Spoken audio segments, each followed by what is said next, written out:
Assalomu alaykum hammaga. Bugun sizlar bilan bolajonlarni tishlari chiqayotgan vaqtda juda kerakli va foydali bo'lgan tish chiqish tayoqchalarini obzor qilamiz. Demak, qadoqni ochganda ichidan 8 dona tayoqchasi va bitta tasmasi chiqadi. Tasmasini tayoqchasini teshikchasidan o'tkazamiz.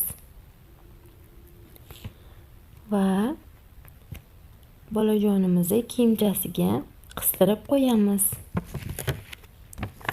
va bolajonga beramiz.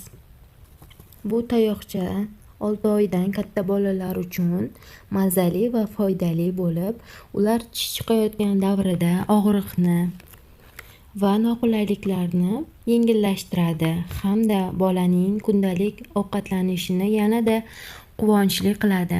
Tarkibi esa yuqori ingredientlardan tayyorlangan, oson hazm bo'ladi hamda bolani motorikasini rivojlantiradi.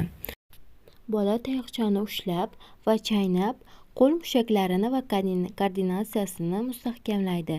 Bolajonlar uchun yoqimli ta'm, sog'liq uchun esa juda foydali tarkib. Eng asosiysi maydalanib ushoq bo'lib ketmaydi. Bola so'rganda yumshab qoladi, lekin uzubob bo'lmaydi. Sekin-sekin erib og'izda qoladi.